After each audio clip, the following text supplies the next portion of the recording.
get any life out of any body.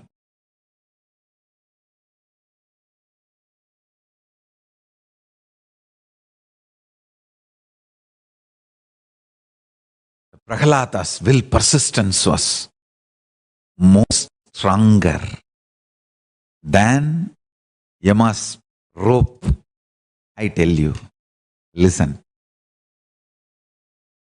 Do not plan always for failure. How do I know whether I have will persistence or not? Come on. Start manifesting will persistence from now. Start manifesting powers from now. Go on counting your success.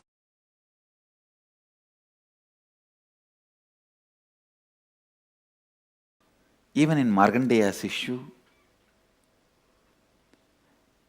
when he was trying to take the life of Markandeya, Mahadeva appears and intervenes. Yama says beautifully, "O Prabhu, it is you who ordained me in this flow of life and law of life. When you want to interfere, no one can question, but I surrender me also at your feet. Please take my life also, because my life has been ordained by you to maintain the flow of life and law of life. Now, when I am not able to do that, I am surrendering my life also at your feet." Mahadeva accepts his life into him, reprograms and says, "You will maintain the flow of life and law of life, exempting my devotees," and gives the life back to him. Understand? He is so sincere, authentic, integrated to his programming.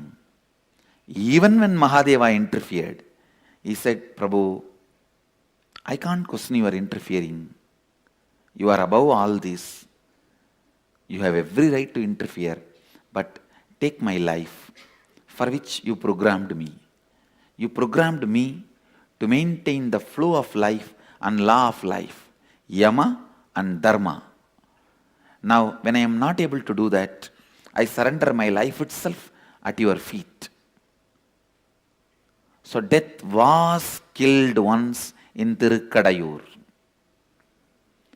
Death was killed. Yama was killed. Then Mahadeva reprograms him and gives him life. Gives life back to him, saying, "Yes, you will maintain the flow of life, Yama, and law of life, Dharma, exempting my devotees. Name bhakta pranashyati." My devotees never perish.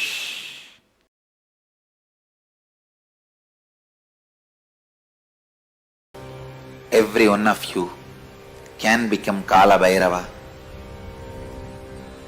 when you relax from the immediate urgency of time, when your greeds can't create desire in you, when your fears can't create anxiety in you, you are free from time. The vast time is available in front of you. With the vast time available in front of you, your greed cannot make you urgent. Your fear cannot make you disgraceful. Your fear cannot frighten you. Your greed cannot make you desireful. O human beings, contemplate on this great truth again and again and again.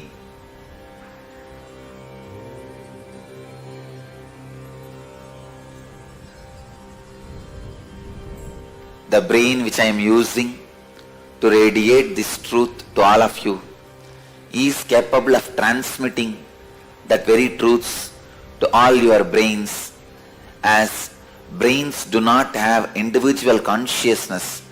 It is just a biomemory chip in human body. I bless you all to receive the truth, to relate with the truth, to be receptive to this truth. It can be transmitted just like that. It can be easily transmitted. It can just be downloaded. Your birth, your death, your rebirth, the time between the birth and death, time between death and rebirth are all part of same long life. There is no discontinuity in the whole life. Let this one truth sink in all of you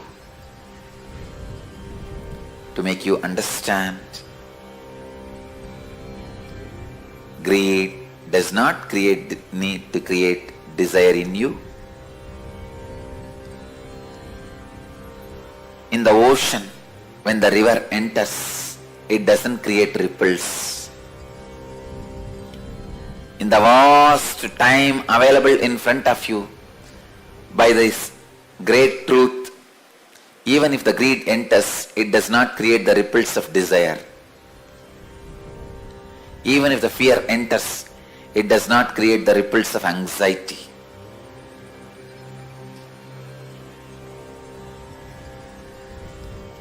I bless you all. Kala Bhairava puts his footprint on all your brains. Let your biomemories be awakened to this great truth.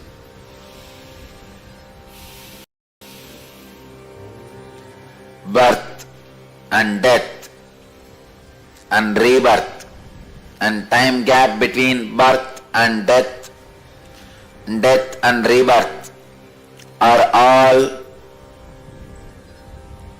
part of same long life.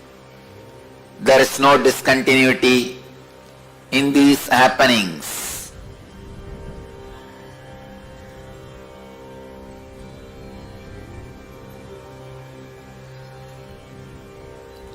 Kala Bhairava blesses you all with this great truth.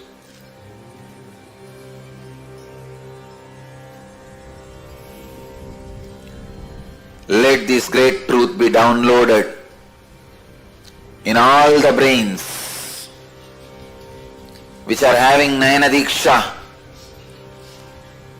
from this brain all over the world.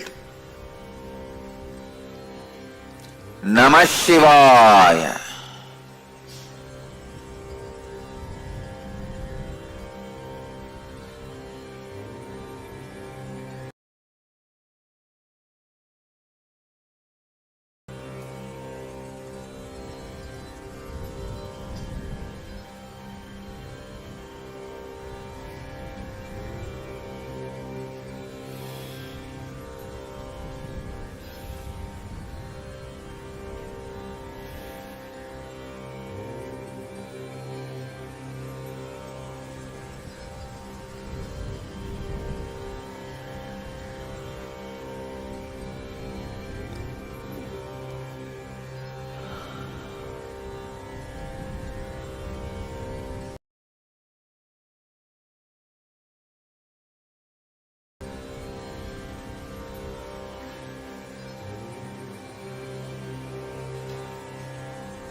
This is the secret of death, through which Markandeya conquered Kalabhairava.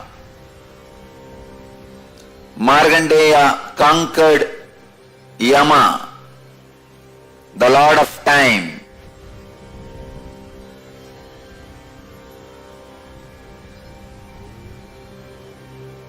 Lord of Time,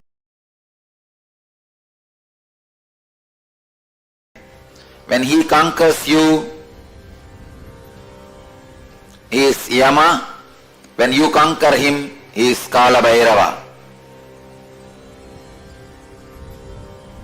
When you conquer him, you become Kalabhairava. When he conquers you, is Yama to you. Let this great truth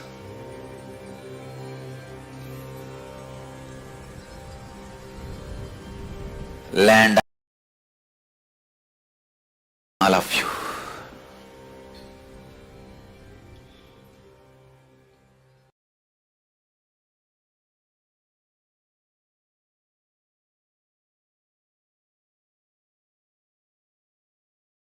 Understand, whenever Guru shows you the ferociousness, Master shows you the ferociousness, he is showering the real love. Don't think Adi Guru, the great Master Dakshinamurti, and Kala Bhairava, all the ferocious forms of Paramashiva,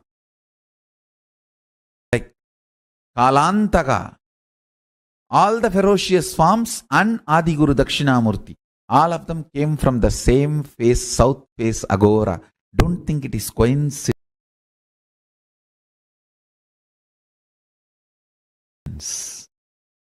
Adi Guru Dakshinamurti and Kala Bhairava, all of them came from the same face, Agora, south face. It's not coincidence.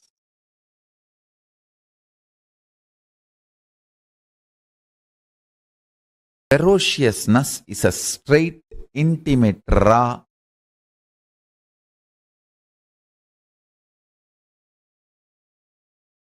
integrated way Guru deals you, handles you. If he has to strategize and present himself very sweetly to you, understand you do not have an integrated relationship with him. You have a strategic relationship. He will also be having a strategic relationship.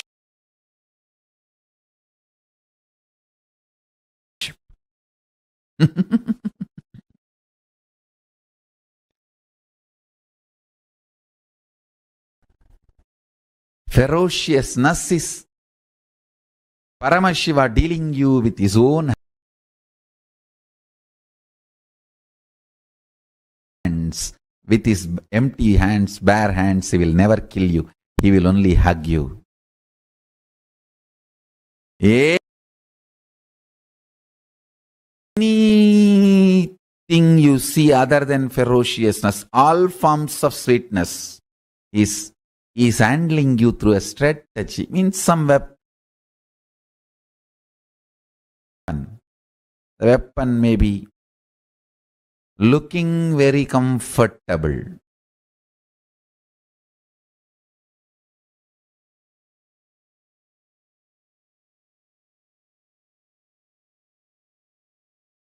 But not good for you in long term. Ferociousness, straightforwardness is the best integrated, intimate relationship with Guru.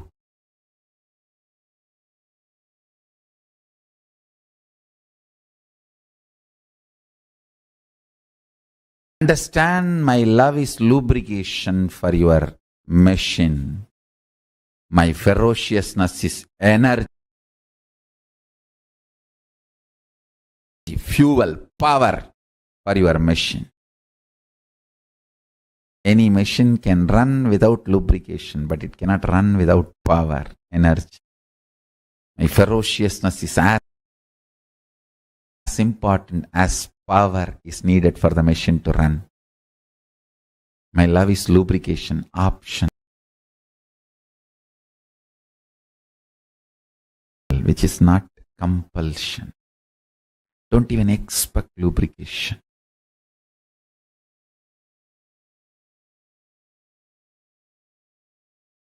In Kailasa,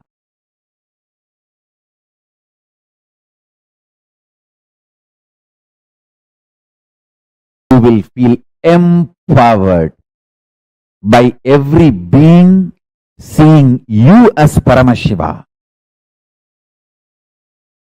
You will feel so empowered. You will simply start seeing yourself as Paramashiva and everyone as Paramashiva.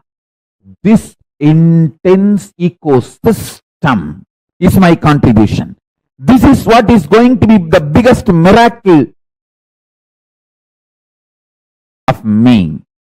This is what is going to be the biggest power manifestation of me for planet Earth. This is going to be the biggest pavada, siddhi, power manifestation for the planet Earth from me. Your very bone will feel, your very core will feel life positive. Your very source will feel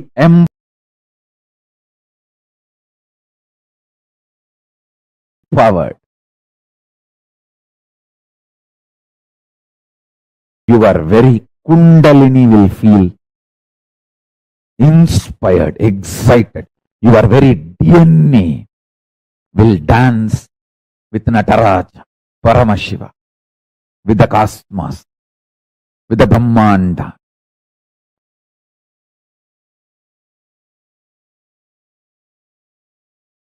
Life is the greatest miracle. Life is the greatest contribution. Life is the greatest manifestation of Paramashiva. Let's celebrate it. Let's enjoy it. Let's radiate it. Let's be excited about it.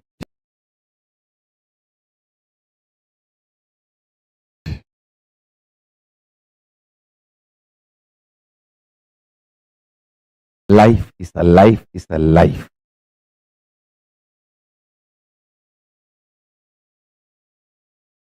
Nothing can equate it.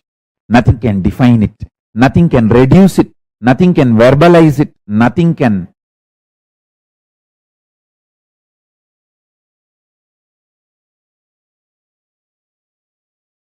even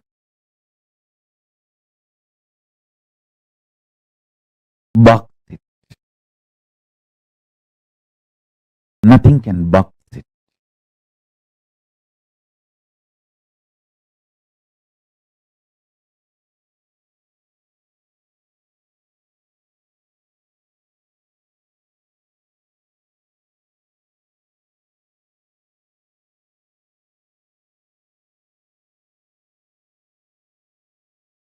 Let's celebrate life, life, life. Paramashiva as Kalantaka, Mrityunjaya, Yamantaka, who manifested life beyond even death. Let's celebrate Paramashiva, Kalantaka, Mrityunjaya, Yamantaka.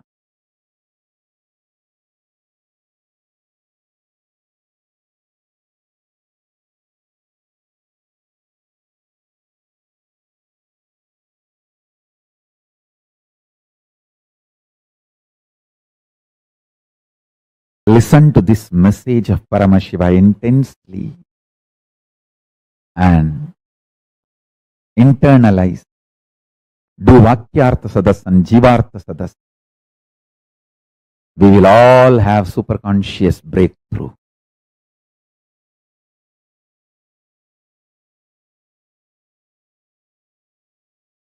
Margandeya, Kannappa, all these stories are my favorite stories, which I heard from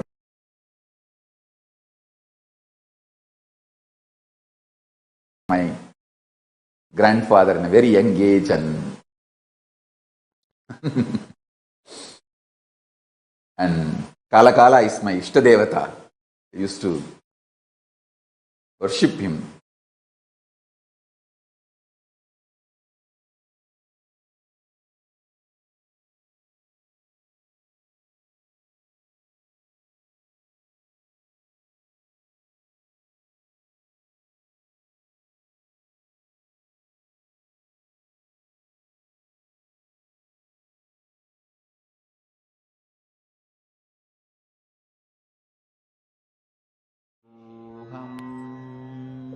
Nithyananda, what Swamiji revealed to all of us in this session is something phenomenal.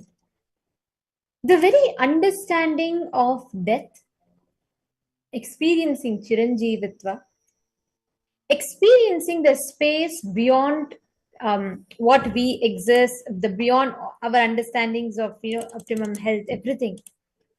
Ultimately, going beyond death itself is what is Kala Samharamurti, who blesses us with eternal life.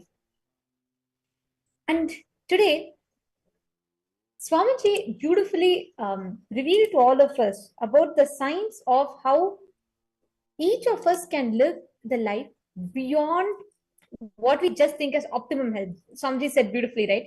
Diseaselessness is not good health. Good health is your ability to manifest eternal life, your ability to know that you can make your body adapt to the purpose of your life to fulfill it. Today, very soon, we're all going to be having the live darshan of Bhagavan Dwarabhagna Murti. And everyone that are sitting here with us, we are all going to be having a very special initiation, a special darshan at 7:30 p.m. Eastern Standard Time. We are going to be having the live darshan of Swamiji as Bhagavan Dwarabhagna Murti, Vaidishwara, the one who heals everyone out of all the diseases, the master healer, the Lord of good health and longevity. And today we are also going to be having the darshan of Bhagavan Kalantaka Murti, the very form of Paramashiva, through which he showers his grace, boon, blessings upon all his devotees with this one boon. Name Bhakta Pranashyati. My devotees will never perish. With this grand boon, where even death cannot kill you just because you are a devotee of Paramashiva.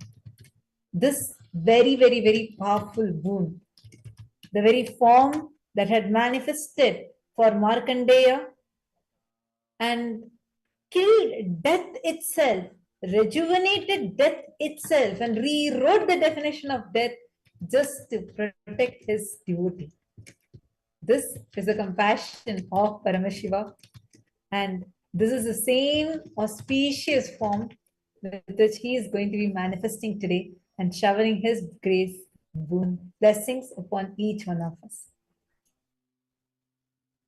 The very declaration of what Paramashiva represents in Hinduism is something very powerful. The Dhyana Shloka of Paramashiva describes him as Shodashabda Yutam Kantam Suprasannam Smitananam. Means the one who is in eternally 16. Suprasannam Smitananam means he is always smiling. He is so blissful, like a 16-year-old young boy. Understand? This is the definition of real health in Hinduism. You radiating Paramashiva, the divine through you. And you experiencing that your existence is eternal is the real health. And today, Swamiji is going to be initiating all of us into that state. The experience of having the right powerful cognition, the right experiential understanding about health, how we can manifest the best health to manifest the highest purpose in our life. The darshan is going to be starting, the live darshan is going to be starting very soon. And I request all the participants to please take a few minutes. If you have anyone, particularly you have, let's say you have a friend or you have a family member who's suffering from some kind of an illness, some kind of a disease, please reach out to them. And we request all of you to please invite them. Have them join us for this darshan. It's very important. And I request all the participants to please take a few minutes and reach out.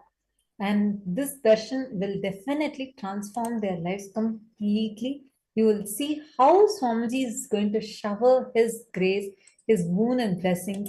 So take a few minutes and do this.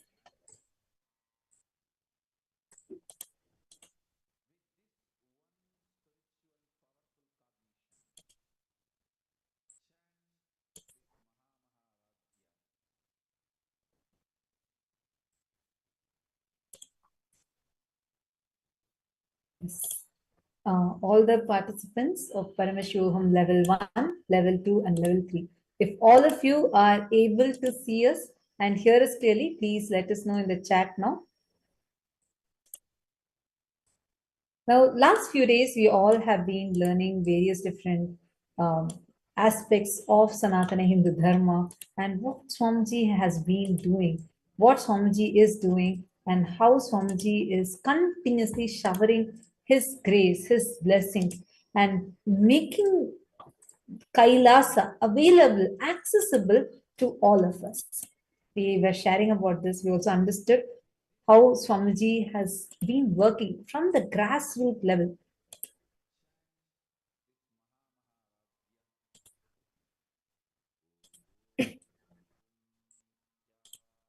Nithyanandam, all the Paramashivoham Level 1 participants, I see some of you saying, okay, if you all are able to see us and hear us clearly, please let us know. Nithyanandam, Guru Prasadini, nice to see you. Nithyanandam, nice to see so many of you. Nithyanandam, Elizabeth. Come on camera. Some of you are without your camera on. Great. Last few days, this is what we have been seeing, right? We have been understanding about how Sanatana Hindu Dharma, glorious past of us, and the current and how the Holocaust has happened, and what Swamiji has been doing and reviving this sacred, grand tradition. Or I can't even use the word tradition, religion, because all these cannot define what Hinduism is. It's a greater science of life. Today, we are going to be taking you through something like, what is this? When we say about the Holocaust, we keep saying it was so brutal. What is it that happened so brutally? When we say brutal Holocaust, what do we exactly mean? We are going to be giving you a glimpse into it. We are just going to be taking you all through a small presentation just to help us understand what was actually going on. So I request all the participants to intensely listen to this, and any questions any of you have, feel free to post that and ask.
Now, as all of us get ready for the darshan, I'd like to start with a quick question to all of you.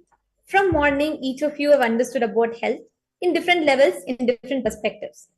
Now, with your upgraded understanding, can I request every one of you to post what, according to you, is health?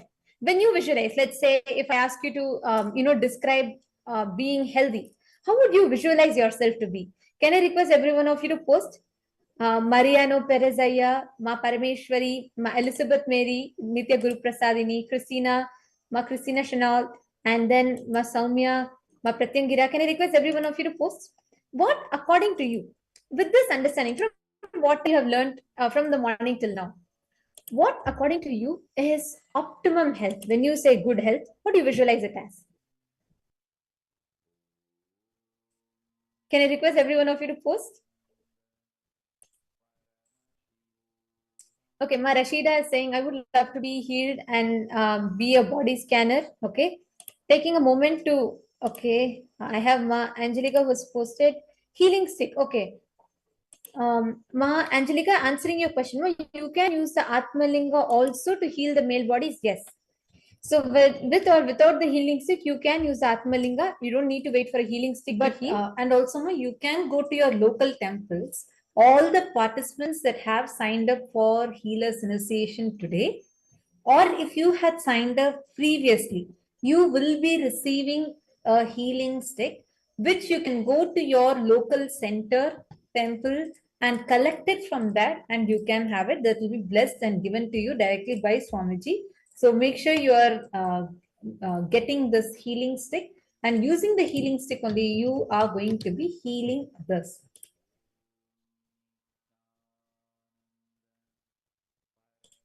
Now, many of you have posted the different definitions of health. Okay, I see in many rooms, you all have posted the different definition of health.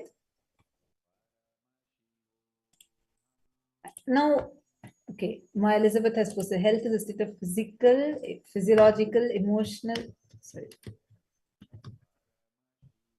and spiritual well-being. When you feel life is good, those are the moments you are healthy. Good health is a presence of peace and a sense of well-being. We are not mere humans, okay?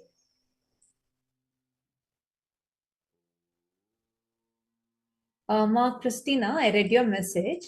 You're saying you're not able to get your Atmalinga yet because you're not able to go to the temple.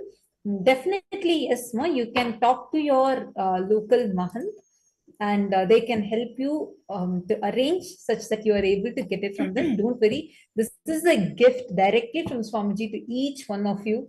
If you had received the initiation of Shiva Diksha and Vishesha Diksha, which is Shiva Diksha level 1 and level 2, you will definitely be receiving the Atmalinga. Make sure you're signing up in the Atmalinga form. If you have not yet received, make sure you're signed up in that. Second, if you have taken Healer's Initiation, it is Swamiji's direct blessing and a gift for you to receive the healing stick. So you should definitely be receiving the healing stick. Okay, people are asking for the initiation form. Yes, definitely we will post the link for both Atmalinga as well as the Healer's Initiation both.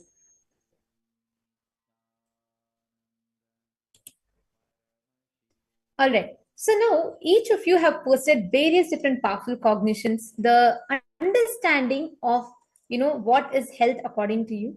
And each of you have posted your various different cognitions that you have.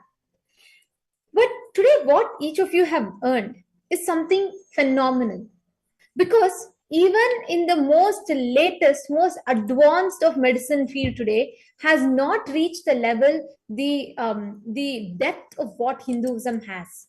And it is only an incarnation who can transmit this as an experience to us.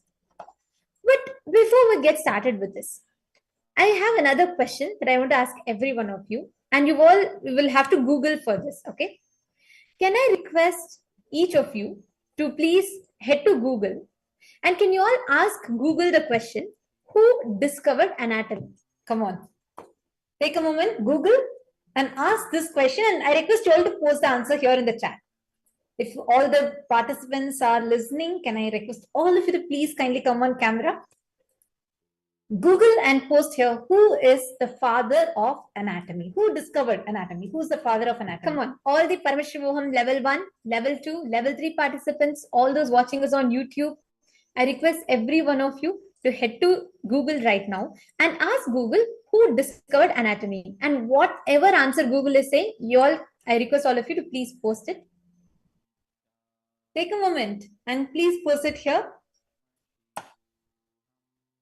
Malata, glad that you got the Atmalinga. Make sure you're keeping it in today's darshan.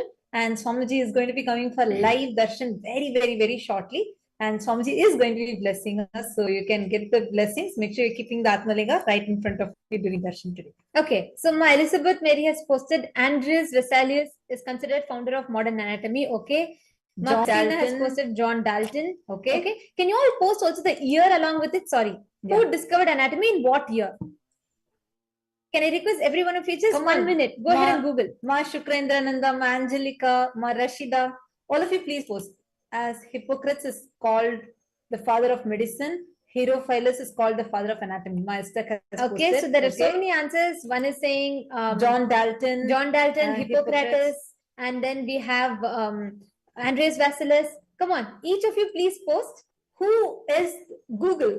Do not just post from what you remember. Google and say who discovered anatomy. Who was the first person to discover anatomy?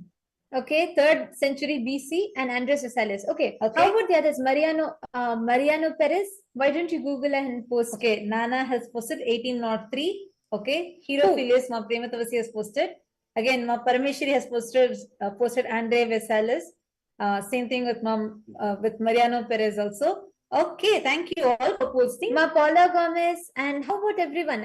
So you all have Google and each one of you are posting, right? I request everyone to take a moment, Google and post what's answer you're getting for this question. Who discovered anatomy? Ma Shanti Ravi Shankar, Ma Jnana Pradata, and Jnana Pradata Ayya, and Ma Prematavasi. What is Google telling all of you? Come on, please Google and tell us. What is Google telling you? Who discovered anatomy? Each one is getting like few answers. Google is giving them different answers. So far, Andreas Vesalius and Hippocrates and John Dalton, Yes. and Herophilus. And Jnana Guru Prasadini has posted John Dalton. Okay. 19th century. Okay. So various different answers. All of you have asked. Angelica Ma has posted Rutherford, Andreas Vesalius. Okay, predominantly people have posted Andreas Vesalius.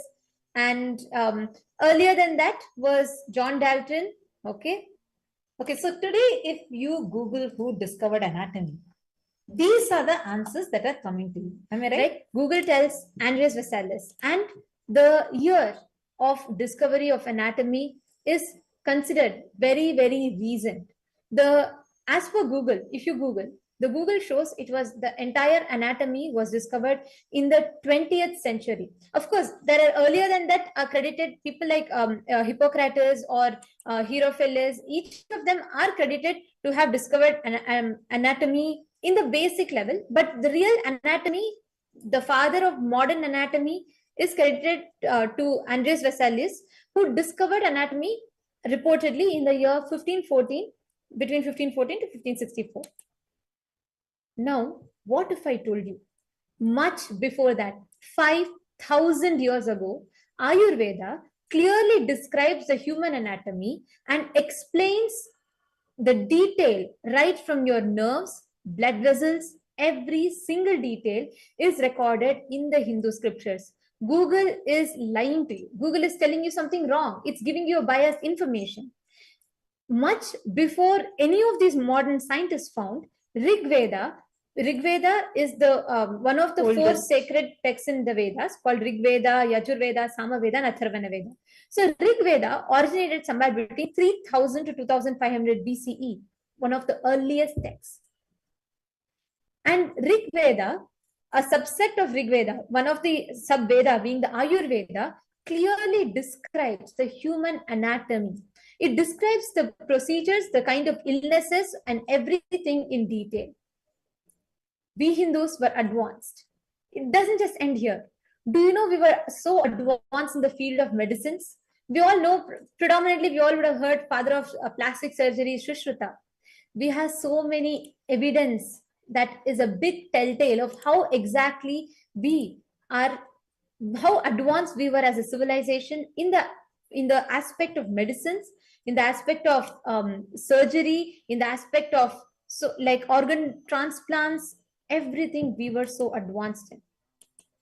Another example of that was this pictures that you're all seeing here. A 9,000-year-old tooth was found in Baluchistan, and it had the drilling to remove the rotten dental tissues, what we call as root canal today. This is a 9,000-year-old skull, which was found with the tooth, which was found with drilling to remove the rotten dental tissues. And several of the skulls were recovered from Mehrgarh and Harappa cemetery, which is easily dating to 2300 BCE. And there have been also clear discoveries, like discovery of Paramashiva's drawing, like Shiva's painting there, which proves that the Harappan civilization, this entire Balochistan Harappan civilization, were Hindus. So what discovery we are seeing now is from Hindu kingdoms. And as it was mentioned, this discovery was from 9,000 years before. And at that time, they had advanced things, not just removing the rotten dental tissues like root canal. They even had references. The skull, actually, you can see it's a clear reference for the trepanation, where they had actually, you will see an artificial placement in the eye socket in the skull. We had such extremely beautiful